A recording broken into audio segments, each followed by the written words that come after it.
Hello everyone, welcome to IAS point. आज हम यहाँ पे बात करने वाले हैं कानून और सामाजिक न्याय। ठीक है, तो इसके बारे में हम लोग डिटेल से समझेंगे। हाशिएकरण के बारे में हमने समझा, जन सुविधाओं के बारे में हमने बात की।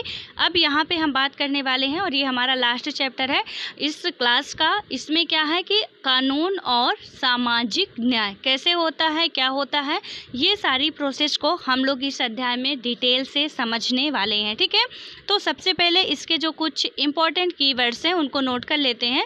देन उसके बाद हम बात करते हैं कि इस चैप्टर में हमको पढ़ना क्या क्या चीज़ें हैं और क्या क्या चीज़ें समझनी है और क्या क्या चीज़ें हमारे एग्ज़ाम के पॉइंट ऑफ व्यू से इम्पॉर्टेंट हैं। ठीक है, तो यहाँ पे आप लोग ये जो कुछ वर्ड्स हैं इनको नोट कर लीजिएगा। इसमें पहला जो है वो है उपभोक्ता। ठीक है, उपभोक्ता का मतलब क्या होता है, सीधे तौर पे यदि हम बात करें कंज्यूमर। ठीक है, तो यहाँ पे जो व्यक्ति बाज़ार में बेचने के लिए नहीं बल्कि निजी इस्तेमालों के लिए कई चीज़ें खरीदता है उसे उपभोक्ता कहा जाता है। राइट, सो उपभोक्ता यानी कि कंज्यूमर प्रोटेक्शन एक्ट अभी हाल फिलहाल में क्या किया गया था, जब हम 7th क्लास की एनसीईआरटी पढ़ रहे थे, बाज़ार में एक कमीज के बारे में पढ़ रहे थे और मार्केट के बारे में भी पढ़ रहे हैं। वो सारी बातें हम वहाँ पे मतलब चर्चा कर चुके हैं इस एक्ट के बारे में भी कि क्या क्या बातें कही गई थी। और ये अभी हाल फिलहाल में यानी कि 1 से 2 मंथ पहले आया था। ठीक है, तो इस पे आप लोग एक बार डिटेल से और गूगल पे सर्च करिएगा तो मिल जाएगा और वहाँ से आप चेक कर सकते हैं। तो यहाँ पे उपभोक्ता का मतलब क्या हुआ, जैसे हम हो गए, आप हो गए, यानी कि हम लोग क्या है कि मार्केट में बेचने के लिए कोई चीज़ नहीं खरीदते हैं। ठीक है, हमारी जो आवश्यकताएं हैं, जो हमारी ज़रूरतें हैं, बस हम उनको पूरी करने के लिए मार्केट से चीज़ें लाते हैं और हम क्या हो गए, उपभोक्ता हो गए। तो यहाँ पे वही बात बताई गई है कि जो व्यक्ति बाज़ार में बेचने के लिए नहीं बल्कि निजी इस्तेमाल के लिए कोई चीज़ खरीदता है उसे हम क्या कहते हैं, उपभोक्ता कहा जाता है। राइट, और उसके बाद हम बात करते हैं उत्पादक। उत्पादक का मतलब क्या होता है, ऐसा व्यक्ति या संस्थान जो बाज़ार में बेचने के लिए चीज़ें बनाता है। ठीक है, यानी कि जो वहाँ पे यदि हम बात करें तो जो उत्पादक होता है तो वो क्या करता है कि मतलब उससे हम कह सकते हैं उत्पादक ऐसे व्यक्ति को जो कि क्या करता है कि चीज़ों का उत्पादित करता है। ठीक है, रॉ मटेरियल से क्या करता है, चीज़ें बनाता है, वो बाज़ार में उसको सप्लाई करता है और उसके बाद जो मार्केट वाले होते हैं वो सेल करते हैं। ठीक है, और हम लोग कंज्यूमर के तौर पे जाके वहाँ पे चीज़ें खरीदते हैं। तो इसका मतलब क्या हो गया, उत्पादक का मतलब कि ऐसा व्यक्ति। ठीक है, यहाँ पे ऐसा व्यक्ति है या संस्थान, दोनों भी हो सकते हैं, कि जो बाज़ार में बेचने के लिए कोई चीज़ें बनाता हो। कई बार उत्पादक अपने उत्पादन का कुछ हिस्सा निजी इस्तेमाल के लिए भी रख लेते हैं। उदाहरण के लिए किसान, यानी कि जो किसान हो गए। ठीक है, अब यहाँ पे ऐसा नहीं कह सकते हैं कि वो बाज़ार में बेचने के लिए, ठीक है, हम बना रहे हैं चीज़ें, तो यदि हम अपने लिए बना रहे हैं फिर भी हम उसका क्या कर रहे हैं, प्रोडक्शन कर रहे हैं। बट यदि मार्केट में बेचने के लिए बना रहे हैं, जैसे कि सपोज दैट किसान खेती करते हैं, गेहूँ चावल जो भी होता है, तुअर दाल होती है उनके यहाँ, वो लोग क्या करते हैं कि अपनी जो जितनी ज़रूरत होती है, अब ऐसा तो नहीं कि उन्होंने उसका प्रोडक्शन किया देन उसके बाद ले जाके मार्केट में उसको बेच देंगे, क्योंकि चाहिए तो उनको भी खाने के लिए, तो वो अपने लिए रख लेते हैं और मतलब ले जाके बेच देते हैं। तो यहाँ पे दोनों भी हो सकता है, इसलिए हमको कंफ्यूज नहीं होना है। इसीलिए बात की गई है कि ऐसा व्यक्ति या संस्थान, ठीक है, कि कोई व्यक्ति भी, हम आप भी उत्पादक कर सकते हैं और कोई संस्थान होगी जो बहुत बड़ा इंस्टीट्यूट होगा वो भी उत्पादन कर सकता है। ठीक है, देन उसके बाद आता है निवेश। निवेश का मतलब क्या होता है कि भविष्य में उत्पादन बढ़ाने, सुधारने के लिए नई मतलब मशीनरी या इमारत या प्रशिक्षण पर खर्च होने वाला पैसा, यानी कि हम इन्वेस्टमेंट करना। ठीक है, तो क्या हो गया कि भविष्य में उत्पादन बढ़ाने यानी फ्यूचर के लिए उत्पादन बढ़ाना, अपना प्रोडक्शन बढ़ाना या उसको सुधार करना। तो इसको जो हमारा प्रोडक्शन होता है उसको इंक्रीज करने के लिए या उसमें और अच्छा बिल मेंटेन करने के लिए, सारी सुविधाएं अच्छे से प्रोवाइड कराने के लिए नई मशीनरी, ठीक है, जो मशीन वगैरह होती हैं उनका नवीनीकरण करते रहना, या इमारत या प्रशिक्षण पर खर्च होने वाला पैसा। तो वो जैसे सपोज आपका कारखाना है, ठीक है, तो आप क्या करोगे, कारखाना जब हम खोलते हैं तो उसमें जब पहले हम इन्वेस्टमेंट करेंगे तभी वो कारखाना हम खोल पाएंगे। ठीक है। उसके बाद ही हमारे कारखाने से जो हमको पैसा आएगा वो बाद में आएगा, लेकिन पहले तो हमको निवेश करना पड़ेगा, और यहाँ पे वही बात समझाई जा रही है। उसके बाद है मजदूरों का यूनियन। ठीक है, ये मजदूरों का यूनियन काफ़ी इम्पॉर्टेंट है। इसके बारे में यदि हम बात करते हैं तो मजदूरों का एक संगठन होता है। ठीक है, सीधे तौर पे यदि हम बात करें, एक शब्द में इसका आंसर दें कि मजदूरों का संगठन या मजदूरों का यूनियन। ठीक है, अब इसमें क्या होता, क्या संगठन का मतलब आप समझ गए, या यूनियन का मतलब कि एक मजदूर होगा नहीं वहाँ पे, राइट, वहाँ पे बहुत सारे होंगे, तभी उसे हम यूनियन या संगठन कहेंगे। तो आमतौर पे होता क्या है कि मतलब आमतौर पर मजदूर यूनियनें कारखानों और दफ्तरों में दिखाई देती है, लेकिन अन्य किस्म के मजदूरों की भी यूनियनें हो सकती हैं। ठीक है, तो यहाँ पे बताया गया है, कुछ क्षेत्र दिए गए हैं, जैसे कि कारखानों में हो गया या दफ्तरों में दिखाई देते हैं जो मजदूरों का संगठन होता है, लेकिन अन्य किस्म के मजदूरों को भी यूनियनें हो सकती हैं। ठीक है, जो अन्य किस्म के मजदूर, ऐसा नहीं कि कारखाने के मजदूर या दफ्तरों के मजदूर ही अपना संगठन बना सकते हैं, ऐसा नहीं है। अन्य किस्म के भी बहुत तरीके के मजदूर होते हैं। जैसे यदि हम बात करें एग्जाम्पल के तौर पर, तो नौकरों की यूनियन। ठीक है, उसके बाद है यूनियन के नेता अपने सदस्यों की ओर से मालिकों के साथ सौदेबाजी और बातचीत करते हैं। मजदूर यूनियनें वेतन, श्रम, नियमावली, नियुक्ति, बर्खास्तगी और पदोन्नति से संबंधित नियमों, लाभों और कार्यस्थल सुरक्षा आदि मुद्दों पर काम करती है। ठीक है, तो यहाँ पे जो मजदूर यूनियन के लीडर होते हैं वो अपने मालिक से, अपने ठेकेदार से, जो भी होते हैं उनसे बात करते हैं, और उनके बाद सब कुछ वो यूनियन में जो लीडर होता है वही सब कुछ फिक्स कर लेते हैं। ठीक है, तो यहाँ पे यदि आप देखोगे कि घर बनाने के लिए कोई आप घर अपना दे रहे हो कि ठेके पे दे दिए, ठीक है, कि मेरा घर इतने महीने में या इतने में तैयार होके इतने रुपए में तैयार हो जाना चाहिए। अब जो मजदूर उसका ठेका लेगा, जो ठेकेदार होगा, तो आपको मजदूरों से कोई मतलब नहीं, वो ठेकेदार कितने का गिट्टी लाता है, कितने का सीमेंट लाता है, कितने का बालू लाता है, कितने मजदूरों को देता है, फिर आपकी रिस्पॉन्सिबिलिटी वहाँ से ख़त्म हो जाएगी। आपने उसको इतना ठेके पे दे दिया, वो मतलब मजदूर का लीडर है। ठीक है, वहाँ से वो मजदूरों को लाएगा, सब कुछ सामान लाएगा, सारी व्यवस्था करेगा। तो यहाँ पे और यूनियन, मजदूर यूनियन भी होते हैं, मतलब कि किसान जो खेतों में काम करते हैं वो भी अपना संगठन बना सकते हैं। ठीक है, जो दफ्तरों में काम करते, कारखानों में काम करते हैं, और सपोज उनका पेमेंट जो है कंपनियों में, बहुत बड़ी बड़ी कंपनियों में काफ़ी मजदूर वर्कर से काम करते हैं और वर्करों से मिलके ही कंपनी बनी होती है, राइट। अब वहाँ पे यदि उनको सही वेतन नहीं मिल पाता, प्रॉपर तरीके से सुविधाएं नहीं मिल पाती हैं, आपको पता है कि जो प्राइवेट सेक्टर होते हैं उनमें कितनी फैसिलिटीज़ होती है, जब उनको ये सब चीज़ें प्रोवाइड नहीं हो पाती है तो वो अपना एक मजदूर यूनियन बनाते हैं, या कि वहाँ पे जो भी उनका वर्कर्स का यूनियन होता है उनमें एक लीडर होता है, और वो जाके, क्योंकि हम जब देखते हैं कोई भी संगठन हो, कोई भी आंदोलन कर रहे हैं, हम कुछ भी कर रहे हैं, तो यदि एक लीडर होता है बेहतर, तो हम उस जो संगठन बना रहे हैं उसमें हम सफलता पा जाते हैं, जिस लक्ष्य को लेके बना रहे हैं उसमें हम सफलता पा जाते हैं। ठीक है, लेकिन आप यहीं पे एग्जांपल ले लीजिए कि जब 1857 का युद्ध होता है, ठीक है, 1857 की जो क्रांति थी वो जब होती, उसके असफल होने का कारण हमेशा पूछा जाता है। उसमें से कई कारण थे, जिसमें से एक कारण ये था कि कुशल नेतृत्व करने वालों की कमी, यानी कि कोई जिसका जो मन करता था वही नेता बना हुआ था, और यही कमी थी कि 1857 की क्रांति, हालांकि और भी कमियां हैं काफ़ी ज़्यादा, लेकिन उसमें से एक कमी ये भी है कि वहाँ पे कुशल नेतृत्व की कमी बिल्कुल स्पष्ट तौर पर देखी गई थी।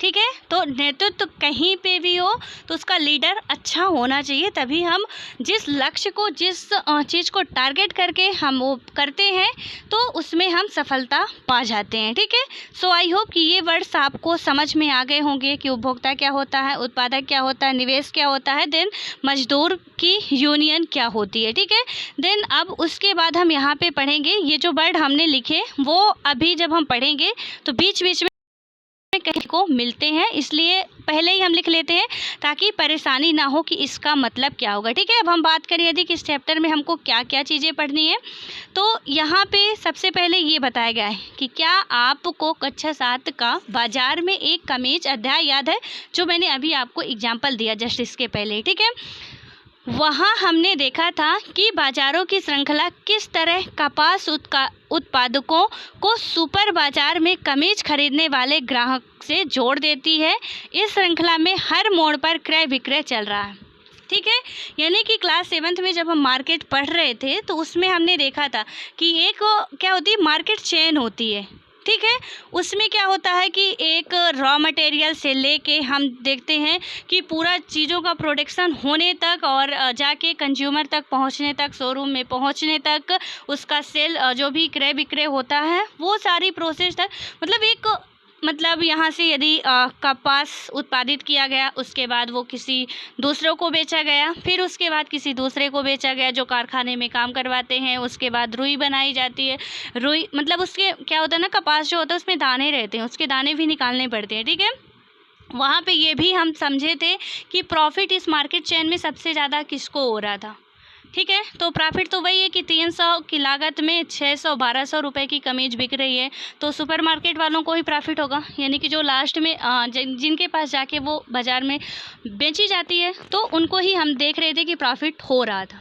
क्योंकि एक कपास उत्पादित करने वाली जो महिला थी, आपने यहाँ पे एक बात तो गौर की हो, यदि एनसीईआरटी में हर एक एग्जाम्पल लड़कियों या महिलाओं के लिए दिया जाता है, या कि उनकी कहानियों से स्टार्ट किया जाता है, या कि उनसे रिलेटेड कोई बात कही जाती है। ठीक है, क्या कभी हम 6th क्लास में पढ़े हैं तो ऐसे ही एग्जाम्पल देखे हैं, 7th क्लास में पढ़े हैं तो ऐसे एग्जाम्पल देखे हैं, और 8th क्लास में पढ़ रहे हैं तो ऐसे एग्जाम्पल देख रहे हैं। यानी कि आपको इससे क्या समझ में आ रहा है कि उसमें सब कुछ इक्वलिटी की बात तो यहाँ पे चरितार्थ हो रही है कि जो बुक राइटर हैं वो भी ये सारी बातें जो है वो लिख रहे हैं, तो वहाँ पे इनको ही ज़्यादा महत्व दे रहे हैं, क्योंकि आज भी कहीं ना कहीं ये हाशिएकरण की स्थिति में है, कहीं ना कहीं पिछड़ी है, और इसीलिए ये ऐसा कुछ हो रहा है। ठीक है, उसके बाद आता है कपास पैदा करने वाला छोटा किसान। ई रोड के बुनकर या कपड़ा निर्यात कारखाने के मजदूर कमीज के उत्पादन में प्रत्यक्ष या अप्रत्यक्ष रूप से शामिल बहुत सारे लोग बाजार में शोषण का शिकार होते हैं। तो इसके बारे में हम ई रोड का जो मार्केट था वो भी पढ़े थे। उसके बाद है कि वहाँ पे क्या होता है कि उनके साथ उचित बर्ताव नहीं होता है। बाज़ार में हर जगह लोगों के शोषण की संभावना बनी रहती है, यानी कि मार्केट में हर जगह लोगों की शोषण की जो संभावना होती है वो बनी रहती है, चाहे वे मजदूर हो, उपभोक्ता हो या उत्पादक हो। ठीक है, तो चाहे दूर हो, इनके भी शोषण की क्या होती है, संभावना बनी रहती है। उपभोक्ता हो आप, यहाँ पे भी आपके शोषण की संभावना बनी रहती है। उत्पादक हो तो भी, क्योंकि हम जो उत्पादक हैं तो ऐसा तो नहीं है कि उनको भी रॉ मटेरियल कहीं ना कहीं से तो लेना ही पड़ता है। ठीक है, तो हालांकि हम देखते हैं कि उनको वो किस कंडीशन में, यदि आप में से कोई भी 7th क्लास की एनसीईआरटी को अच्छे तरीके से समझे होंगे तो वहाँ पे बखूबी समझाया गया है कि क्या कैसे कंडीशंस थी। ठीक है, और कैसे मार्केट तक चीज़ें पहुँचती हैं। एक कमीज़ जो हम पहनते हैं तो बिल्कुल बनी बनाई हमको नहीं मिल जाती है, उसके पीछे की प्रोसेस काफ़ी लंबी होती है। ठीक है, तो अब मैं खैर वो पूरा यहाँ पे फिर एक्सप्लेन नहीं कर सकती हूँ, उसका ओवरव्यू बता दी हूँ।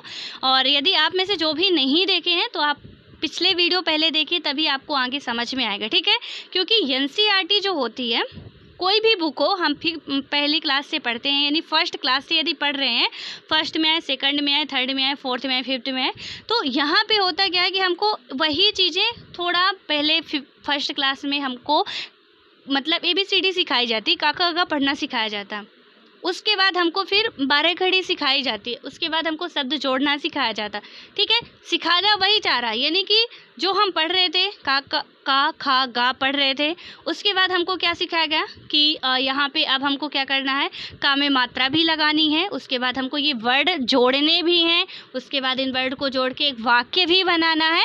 तो वो है वही चीज़। ठीक है, लेकिन उसको थोड़ा इंक्रीज करके, उसका डेवलपमेंट करके कहें तो अपने मतलब कि नए दौर की लैंग्वेज में तो सिखाया जाता है। वैसे ही है कि जो हम एनसीईआरटी 6 में पढ़े, जो हम एनसीईआरटी 7th में पढ़े, जो कि चैप्टर जितने भी थे जो 8 में पढ़ रहे हैं, हम देख रहे हैं कि यदि वहाँ समानता के अधिकार के बारे में सिर्फ बात की गई थी, एक वर्ड लिखा हुआ था, वो समानता के अधिकार को यहाँ एक्सप्लेन किया जा रहा है।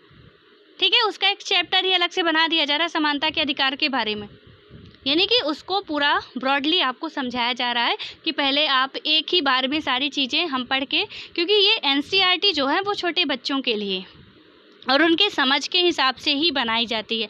खैर, इसकी लैंग्वेज अच्छी है, इसमें वर्ड जो हैं बहुत ऑथेंटिक है, इसलिए हमारे लिए ये इम्पॉर्टेंट हो जाती है। तो यहाँ पे ये नहीं समझ के पढ़ना कि बिल्कुल हम ये कर रहे हैं, यूपीएससी की तैयारी कर रहे हैं, ऐसा वैसा। हम अपनी समझ के लिए पढ़ रहे हैं, ठीक है। और ये भी नहीं करना कि बिल्कुल इसको हम छोटे बच्चों की बुक मान के छोड़ दें, ऐसा भी नहीं है, क्योंकि एनसीईआरटी से क्वेश्चन पूछे जाते हैं। एनसीईआरटी यूपीएससी के लिए आप कुरान, गीता, बाइबल कुछ भी माने, वो सब कुछ है, ठीक है। सो अब हम यहाँ पे बात करते हैं कि लोगों को इस तरह के शोषण से बचाने के लिए सरकार कुछ कानून बनाती है। इन कानूनों के ज़रिए इस बात की भी कोशिश की जाती है कि बाज़ार में अनुचित तौर तरीक़ों पर अंकुश लगाया जा सके, ठीक है। यानी कि जो इस तरह के शोषण होते हैं किसी भी मतलब मज़दूरों के लिए, तो काफ़ी एक्ट मज़दूरों के लिए भी गवर्नमेंट के द्वारा बनाए गए हैं, कंज्यूमर्स के लिए भी काफ़ी एक्ट बनाए गए हैं, उत्पादक के लिए भी गवर्नमेंट के द्वारा कुछ काम किया गया है, ठीक है। और वे इसीलिए बनाती है ताकि वहाँ पे किसी का शोषण ना हो सके, ठीक है। देन उसके बाद अब आता है यहाँ पे, यदि हम बात करें कि आइए बाज़ार की एक आम स्थिति को देखें जिसमें कानून बहुत मायने रखता है। मसला मज़दूरों के मेहनताना का है, ठीक है। यानी कि अब बहुत ही इंटरेस्टिंग टॉपिक है, यहाँ पे अच्छे तरीके से आप लोग समझिएगा। इसमें क्या बातें कही गई हैं कि बाज़ार की एक आम स्थिति को देखते हैं, यानी मार्केट की एक हम बहुत ही नॉर्मल कंडीशन की बात करें, सिचुएशंस की बात करें, जिसमें क्या होता है कि कानून बहुत मायने रखता है। मसला मज़दूरों के मेहनताना का है, ठीक है। निजी कंपनियां क्या होती हैं कि ठेकेदार, कारोबारी लोग आमतौर पर ज़्यादा से ज़्यादा मुनाफा कमाने की कोशिश करते हैं, राइट। तो जो प्राइवेट कंपनियां होती हैं वो क्या करती हैं कि यहाँ पे जो ठेकेदार हो गए, कारोबार हो गए, यानी कि कारोबारी लोग हो गए, ये लोग क्या करते हैं कि बेसिकली मतलब वो ज़्यादा से ज़्यादा मुनाफा कमाने की कोशिश करते हैं। और हम मतलब क्लास 9th में भी पढ़ चुके हैं बहुत अच्छे तरीके से। आई होप कि यदि आप में से जो भी रेगुलर वीडियो देख रहे होंगे तो उनको ये सारे कंसेप्ट जितने भी हैं वो क्लियर हो चुके होंगे बेहतर तरीके से, कि एक प्राइवेट कंपनी का क्या काम होता है, गवर्नमेंट कंपनी का क्या होता है, ये किस लिए मतलब इनमें ज़्यादा जो जोर दिया जाता है वो किस पे जोर दिया जाता है, ठीक है। तो चाहे भी एक प्राइवेट कंपनियां हो, चाहे ठेकेदार हो, चाहे कारोबारी लोग हों, आमतौर पर क्या करते हैं, ज़्यादा से ज़्यादा मुनाफा कमाने की कोशिश करते हैं। मुनाफे की चाह में कई बार वे मज़दूरों को उनका हक नहीं देते हैं।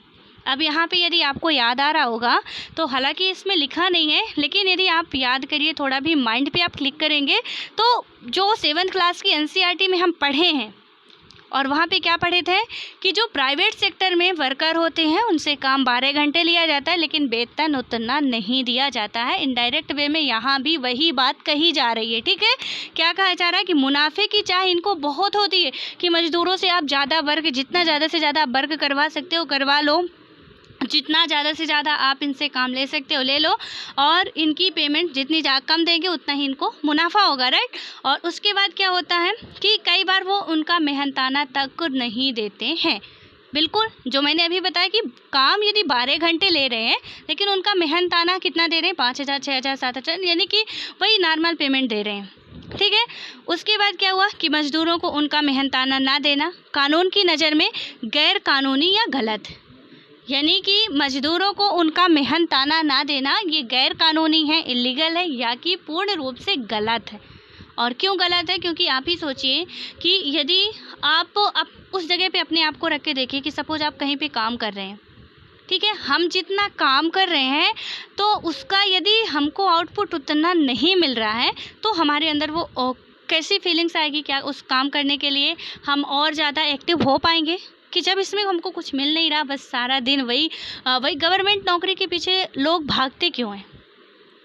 क्योंकि 7th क्लास में हम अच्छे तरीके से पढ़ चुके, इसीलिए मैं बोलती हूँ कि आप लोग पहले पिछले वीडियो देखिए, उसके बाद ही ये नेक्स्ट के आपकी समझ में आएंगे। क्योंकि मेरा क्या, मैं तो कह के निकल जाऊँगी कि 7th क्लास में पढ़ चुके हैं, 6th क्लास में पढ़ चुके हैं, वहाँ से आप चेक कर सकते हैं, ठीक है। तो यहाँ पे क्या होता है कि जब आप सपोज यहाँ पे पढ़ाई कर रहे हो, ठीक है, आप 10 घंटे पढ़ाई करते हो, बहुत मेहनत कर रहे हो, जब एग्ज़ाम नहीं निकलता हमारा तो कभी ऐसी सिचुएशन भी आती है कि सुसाइड करने का भी मन कर जाता है कि 10 घंटे यानी कि पूरे तपस्वी जीवन जी रहे हैं, उसके बाद भी हमारा सिलेक्शन नहीं हो रहा, अब क्या करें। यानी बस कहने का मतलब यही है कि वो लोग सारा दिन मेहनत करते हैं। गवर्नमेंट ऑफिसर को आप देखते हो बढ़िया जाके आराम से, करप्शन इतना ना फैलता है यदि ये लोग ईमानदारी से वर्क करें तो, ठीक है। तो उनका क्या है, और ये हम 7th क्लास में पढ़े भी थे कि वही गवर्नमेंट में जो खाला मौसी उनकी थी, जो भी लड़की थी, नाम नहीं याद आ रहा मुझे, तो वहाँ पे वो जब जाती हैं उनका क्या था, बढ़िया सुबह से आप जाओ, 5 बजे घर आ जाओ, यदि छुट्टियाँ भी हैं फिर भी आपकी पेमेंट नहीं कटेगी, टाइम से पेमेंट मिलेगा। आप जो काम कर रहे हो ठीक है, नहीं कर रहे हो ठीक है, लेकिन प्राइवेट सेक्टर में वहीं पे दिन भर काम करो, हो सकता है तो ओवर टाइम भी करो, लेकिन पेमेंट उतने की उतनी थी, ठीक है। मजदूरों को मेहनताना कम ना मिलने या उसको वाजिब मेहनताना मिले, इस बात को सुनिश्चित करने के लिए न्यूनतम वेतन का भी एक कानून बनाया गया था। और यहाँ पे मतलब कि इनको क्या हुआ कि न्यूनतम वेतन कम से कम गवर्नमेंट के द्वारा फिक्स किया गया कि आप इतना दोगे ही दोगे, ठीक है। इस कानून के तहत किसी भी मजदूर को न्यूनतम वेतन से कम मजदूरी नहीं दी सकती, मतलब कि यहाँ पे नहीं दी जा सकती है, ठीक है। उसके बाद क्या हुआ कि न्यूनतम वेतन में हर कुछ साल में बढ़ोतरी कर दी जाती है। यानी कि ये जो एक मिनिमम वेतन रखा गया है, इसमें हर साल बाद कुछ ना कुछ बढ़ोतरी कर दी जाती है। और ये जो न्यूनतम वेतन का कानून है, इसको आज आप लोग गूगल पे सर्च करोगे, आप लोगों के लिए ये होमवर्क है, आप गूगल पे सर्च करोगे, देन उसके बाद उसको आप देखोगे कि ये कब लाया गया था, किस मतलब कि यहाँ पे यदि हम बात करें तो मंत्रालय के द्वारा ये लाया गया था, इसमें क्या क्या बातें कही गई हैं, क्योंकि हमको एडिशनल वर्क भी करना है, ठीक है। तो यहाँ पे यदि मजदूरों के लिए न्यूनतम वेतन का कानून बात की जा रही है तो उसके बारे में हमको पता होना चाहिए। और ये वर्क आप लोग करोगे, गूगल पे सर्च करने के बाद सब कुछ आपको बेहतर तरीके से अच्छे फॉर्मेट में मिल जाएगा। तो वहाँ पे आप लोग इसको, और इतना नहीं कि पूरा आपको उसका चिट्ठा नोट कर लेना है, कुछ उसके इम्पॉर्टेंट कीवर्ड्स आपको नोट करना है और 60 नोट्स बनाना आप लोग अभी से ही, या दैट मीन्स स्मार्ट वर्क करना सीख लीजिए, बेहतर होगा, ठीक है। तो इसलिए जितना बस हम रिवाइज कर सकें एक सरसरी निगाह में, यदि कभी भी देखें तो वो हमको पता चले, बस उतनी क्या, क्यों, कब, कैसे, इतने के आंसर आपको लिखना है, उसके बाद कुछ नहीं लिखना। और इतनी बातें आपको समझनी है इस एक्ट के बारे में, ठीक है, जो ये कानून लाया गया था।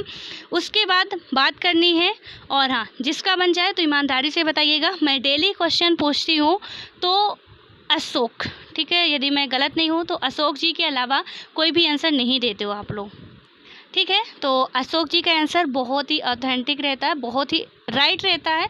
और आप लोग भी प्लीज़ जो भी नहीं देते हैं वो कोशिश किया करिए आंसर देने की, क्योंकि कोई भी क्वेश्चन इतने टफ नहीं रहते हैं, जो पढ़ाए रहते हैं वही क्वेश्चन हमेशा किए जाते हैं।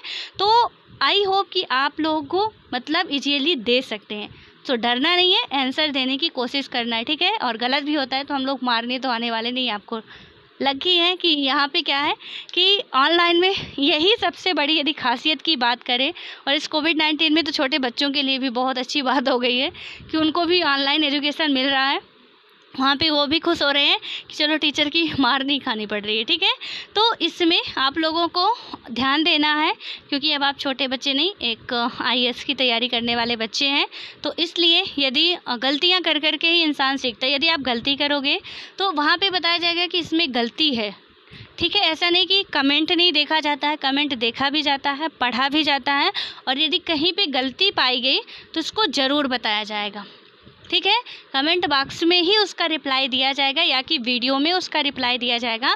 इसलिए प्लीज़ आप लोग कमेंट किया करिए, मीन्स जो आंसर क्वेश्चन पूछा जाता है उसका आंसर देने की कोशिश किया करिए, ठीक है। अब यहाँ पे हम आगे बात करते हैं कि जिस तरह मजदूरों को सुरक्षा प्रदान करने के लिए न्यूनतम वेतन का कानून बनाया गया है, उसी तरह बाजार में उत्पादकों और उपभोक्ताओं के हितों की रक्षा करने के लिए भी कानून बनाए गए हैं।